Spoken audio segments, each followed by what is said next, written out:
আসসালামু আলাইকুম বন্ধুরা, সবাই কেমন আছেন? আপনাদের জন্য আরেকটি সত্য ঘটনা নিয়ে এসেছি। গল্পটা খুবই ভয়ঙ্কর এবং 100% সত্য। তাহলে চলুন শুরু করি আজকের গল্প, লতার আত্মা। লতার কাটা মাথাটা সামনে নিয়ে বসে আছি। শরীরের পুরো অংশটাই একটু পরপর কেঁপে উঠছে। প্রচণ্ড ভয় লাগছে আমার লতার দেহটার দিকে তাকাতে। চোখগুলো এখনো খোলা, আমার দিকে তাকিয়ে আছে, যেন সেও আমাকে এখনই হত্যা করবে, কিন্তু তার সম্ভব না। একটু আগেই লতাকে হত্যা করেছি নিজ হাতে। পুরো ঘরটাই রক্ত গঙ্গা হয়ে গেছে। আমার সাদা জামাটা লতার রক্তে লাল হয়ে গেছে। প্রচণ্ড হাত পা কাঁপছে। ভয় নাকি অনুশোচনা বুঝতে পারছি না। ভুল করার আগে মানুষের অনুশোচনা হয় না, অনুশোচনা হয় ভুল করার পর। আমারও সেটি হচ্ছে এখন। এই মুহূর্তে লতার কাটা মাথাটা কি করা যায় সেটাই ভাবছি। পুরো শরীরের থেকে মাথাটা আলাদা করে ফেলেছি ব্যাগে করে আনা সেই ধারালো চাকুটা দিয়ে। বেশ কিছুক্ষণ পুরো দেহটা কেঁপেছিল, এখন নিস্তেজ হয়ে গেছে। মাথার অংশ দিয়ে প্রচুর রক্তক্ষরণ হচ্ছিল। পুরো রুমটাই কেমন একটা ভৌতিক রূপ ধারণ করে আছে। আমার পুরো শরীরে হঠাৎ ভয় লাগতে শুরু করছে। পুরো রুমটার উষ্ণতা যেন ধীরে ধীরে বাড়ছে।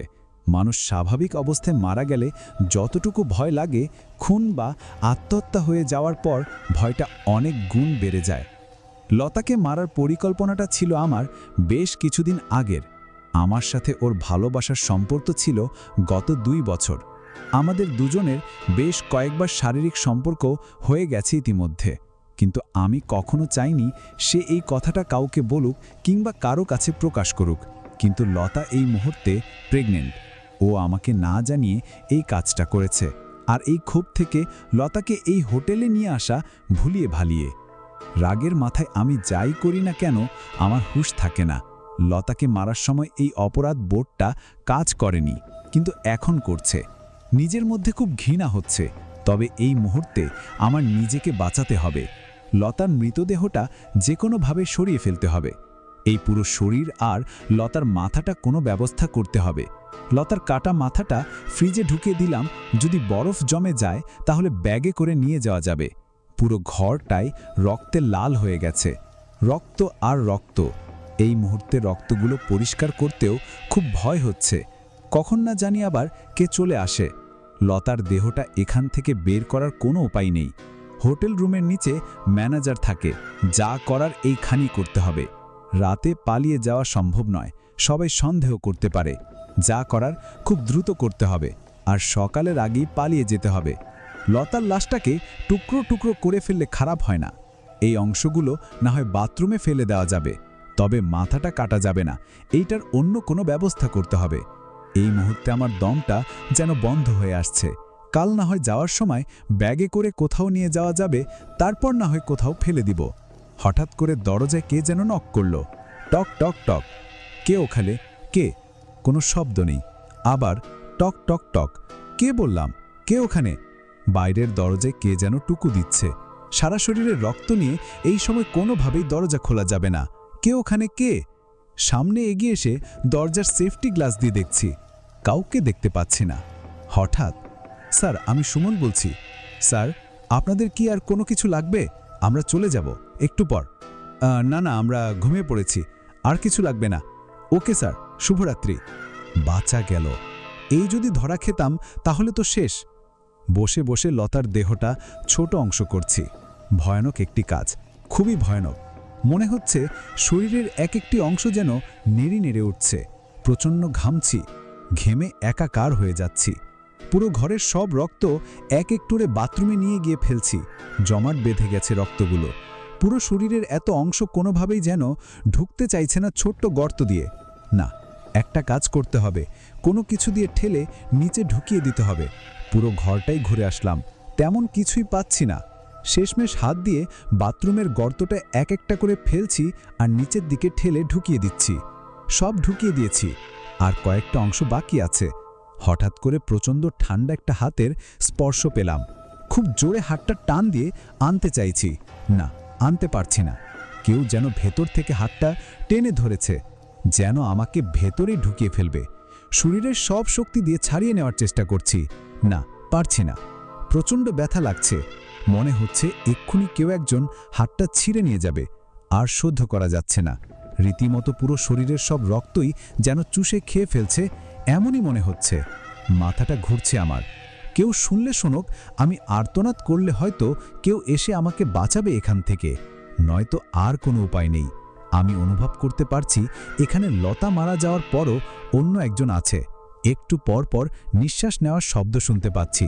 এটা অশরীরী কিছু একটা হবে, আমাকে বাঁচতে দিবে না এই আত্মা।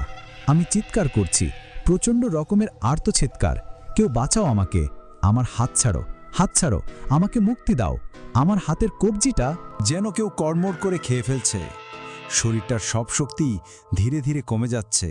আমি চিৎকার করছি, কিন্তু কেউ একজন আমার গলার স্বরটা টেনে নিয়ে ফেলেছে। আমি নিজেই আমার নিজের শব্দ শুনতে পাচ্ছি না। প্রচণ্ড রকমের ভয় হচ্ছে। আলোটা একটু পরপর টিপ টিপ করছে, যে কোনো মুহূর্তে হয়তো নিভে যাবে। কেন হচ্ছে এই সব? সবকিছু তো ঠিক ছিল, হঠাৎ রুমটা অভিশপ্ত হয়ে উঠেছে কেন? আলোটা ঠুস করে বন্ধ হয়ে গেছে। আমি গোঙাচ্ছি, কাঁদছি, যেন আমারও এক্ষুনি মৃত্যু হয়ে যাবে এই বাথরুমে। এই যেন নরক যন্ত্রণা ভোগ করছি। নিঃশ্বাসের শব্দটা আরও গাঢ় হচ্ছে। অন্ধকার বাথরুমে মনে হচ্ছে আজ আমার মৃত্যু হবে। নিজের সর্বশেষ শক্তি দিয়ে টান দিয়েছি হাতটা। হ্যাঁ, আমি পেরেছি। হাতটা ছুটে গেছে। বাথরুমের দরজাটা খুলে দৌড়ে রুমে চলে এলাম। আমার হুঁশ নেই। কি হয়েছে এতক্ষণ, আর কি হতে যাচ্ছে? এই অন্ধকার রুমটাতেই বা কে ছিল? ঘরে সেই হাতের দিকে তাকিয়ে আমি আবার ভয়াল চিৎকার করছি। আমার হাত নেই। হাতের নিচের অংশটা ভিতরে কেউ ঢুকিয়ে ফেলেছে। কাটা অংশটা দিয়ে ঝরঝর করে রক্ত পড়ছে। কবজির চারপাশে নালা লেগে আছে। ভীষণ দুর্গন্ধ ছড়াচ্ছে সেখান থেকে। একটু আগে লতার রক্তগুলো পরিষ্কার করেছি, কিন্তু এবার আমার রক্তে পুরো ঘর ভেসে যাচ্ছে। নিচের ফ্লোরে ধপাস করে বসে পড়েছি। আমার হাতের অংশটা কোথায়? হাতে সব কামড়ানোর দাগ। কেউ যেন কামড়িয়ে কামড়িয়ে হাতের অংশটা শেষ করে ফেলেছে। প্রচণ্ড যন্ত্রণা করছে, ব্যথায় ছটফট করছি। মানুষের শরীরের কোনো অংশ কেটে গেলে হয়তো এমন অনুভব হয়, যেটা আমার এখন হচ্ছে। তাহলে লতারও ঠিক একই অনুভূতি হয়েছিল। ওর শরীরের মাংসগুলো তো আমি এই হাতেই কেটে টুকরো টুকরো করেছি। শরীর থেকে মাথাটা কুপিয়ে আলাদা করেছি, ওর এই অনুভূতিটা হয়েছে। আমি মুক্তি চাই, আর এই অসহ্য যন্ত্রণা সহ্য হচ্ছে না। আমি কাঁদছি, প্রচণ্ডভাবে চিৎকার করছি, কিন্তু শব্দটা এই ঘর থেকে বের হচ্ছে না। কেন জানি আমার মনে হচ্ছে লতার আত্মাই কাজগুলো করছে, হয়তো মৃত্যুর প্রতিশোধ নিচ্ছে। মৃত্যুর আগে সেই কথাটাই লতা আমাকে বলেছিল, আমাকে মারলে আমি আর আমার বাচ্চা দুটো জীবনেরই মৃত্যু হয়ে যাবে, আর আমি সেই প্রতিশোধ নেব। তুমি এই কাজ করো না। আমার পায়ে ধরে অনেক অনুনয় বিনয় করেছিল লতা, কিন্তু আমি তাকে ক্ষমা করিনি। আমি বিশ্বাস করিনি, কারণ পৃথিবীতে কোনো মানুষকে মারার পর তার আত্মা থাকতে পারে, কিংবা সেও চাইলে মানুষকে এভাবে শাস্তি দিতে পারে, এটা আমার বিশ্বাসযোগ্য ছিল না। আমাকে বাঁচতে হবে এখান থেকে, যেভাবেই হোক এই ঘর থেকে বেরিয়ে যেতে হবে, না হলে এই আত্মা আমাকে খুন করে ফেলবে। আমি কাটা হাত নিয়ে দৌড়াচ্ছি, দরজার কাছে গিয়ে বাম হাতের দরজা খোলার চেষ্টা করছি, কিন্তু কোনোভাবেই খুলতে পারছি না।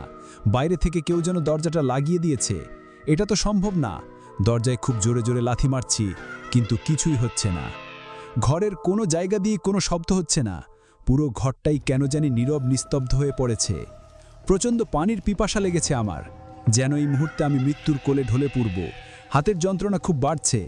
কেন আমি লতাকে হত্যা করতে গেলাম? কেনই বা ওর শরীরটাকে টুকরো টুকরো করতে গেলাম? আমার অনুশোচনা হচ্ছে, কিন্তু এই মুহূর্তে আর কিছুই করার নেই। ফ্রিজে রাখা বোতলগুলোর দিকে হাত বাড়ালাম। ফ্রিজ খুলে যা দেখলাম তাতে আমি ধপাস করে নিচে পড়ে গেলাম। সব বোতলগুলো লাল রক্তে ভরপুর। হোটেলে এসেই আমি পানি নিয়ে রেখেছিলাম, কিন্তু সবগুলো লাল রক্তে পুরনো। এটাও কি হওয়া সম্ভব নাকি? আমার সাথে হ্যালুসিনেশন হচ্ছে? ধপাস করে ফ্রিজটা বন্ধ করে দিলাম। টপ টপ করে ঘাম পড়ছে, শরীর দিয়ে যেন একটা নদী বয়ে যাচ্ছে। দৌড়ে বেসিনে গিয়ে পানির কল ছাড়লাম, পানি পড়ছে, বাঁচা গেল। হাতটা বাড়িয়ে দিলাম, পানি নিয়ে মুখের সামনে আনতেই পানিগুলো রক্ত হয়ে যাচ্ছে। সব পানির কলগুলো যেন আপনা আপনি চালু হয়ে যাচ্ছে, একটার পর একটা, আর সব কলগুলোতে টপ টপ টপ টপ করে লাল রঙের রক্তের স্রোত বইছে। কিভাবে সম্ভব এটা? কি করে? আমার মৃত্যু সন্ধিক্ষণে মুক্তি চাই। আমি অনেক বড় ভুল করেছি। মৃত্যু, মৃত্যু, না, লতা, ক্ষমা করো আমায়, আমার ভুল হয়ে গেছে। হঠাৎ করেই রুমের দৃশ্যপট পাল্টে গেল। লতার কাছে আমার ভুলের জন্য বারবার ক্ষমা চেয়েছি। এত অসহ্য যন্ত্রণা ভোগ করার চেয়ে ওই মুহূর্তে লতার কাছে মৃত্যু কামনা করেছি, কিন্তু না, সে আমাকে এত সহজে মুক্তি দেয়নি। কিছু সময়ের জন্য পুরো ঘরটাই যেন স্বাভাবিক মনে হচ্ছে, সব কিছু যেন ঠিক আগের মতো হয়ে গেছে। টেপ থেকে পানি পড়ার শব্দটা বন্ধ হয়ে গেছে। যেই রুমের আলোগুলো একটু আগে বন্ধ হয়ে গিয়েছিল সেগুলো এখন জ্বলে উঠেছে। আমার আশেপাশে একটু আগেও যে আমি কারো নিঃশ্বাস নেওয়ার শব্দ শুনলাম তাও এখন বন্ধ হয়ে গেছে। সব কিছু আগের অবস্থায়, শুধু আমার কবজিটার ওখানে খুব জ্বালা করছে, প্রচণ্ড রকমের জ্বালা। হাতের কাটা অংশটার দিকে কিছু মাংস ঝুলে আছে। নিজের হাতের দিকে তাকাতে আমার নিজেরই ভয় লাগছে। ভয়ে ভয়ে উঠে দাঁড়ালাম। ভীত পায়ে রান্নাঘরের দিকে এগিয়ে যাচ্ছি।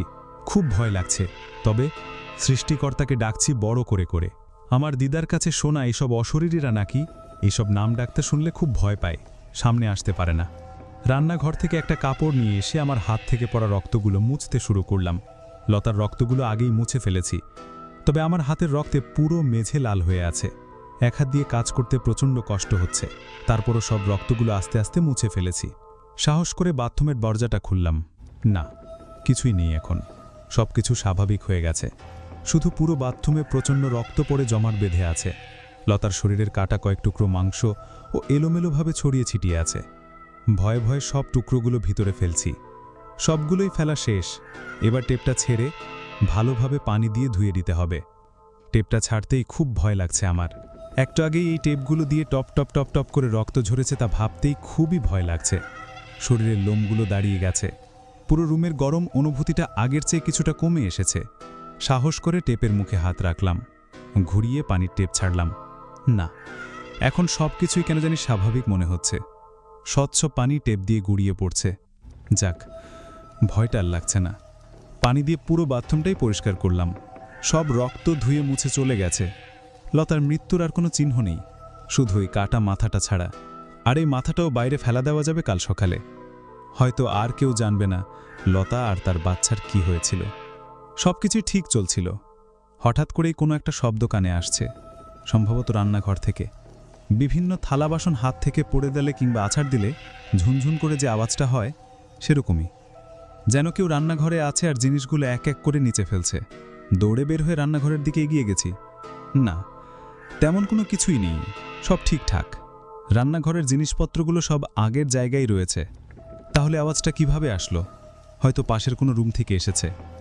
না, পাশের রুম থেকে তো আসার কথা না, কারণ আমার দুই পাশে হোটেলের দুটি রুমই খালি। কেউ বুকিং করেনি দেখে আমি রুমটা নিয়েছি। না, আমার সাথে আবারও অস্বাভাবিক কিছু হতে চলেছে। ভয়ে আবারও হৃদয় কম্পন শুরু করেছে। হঠাৎ একটা কালো ছায়াকে দেখলাম বাথরুমের দিকে ঢুকে যেতে। না, এটা আমার চোখের ভুল হতে পারে না। আমি স্পষ্ট দেখেছি লম্বা চুলের কোনো একটা ছায়া হেঁটে বাথরুমে ঢুকে গেল। আস্তে আস্তে হেঁটে সামনে এগিয়ে গেলাম। কাছে আসতেই শুনলাম বাথরুম থেকে খুব ভয়ঙ্কর রকমের আওয়াজ আসছে। হাত পা দিয়ে লাথি মারছে যেন কেউ। ভিতরে যেন মনে হচ্ছে কেউ ধস্তাধস্তি করছে। কেন এমন হচ্ছে আমার সাথে?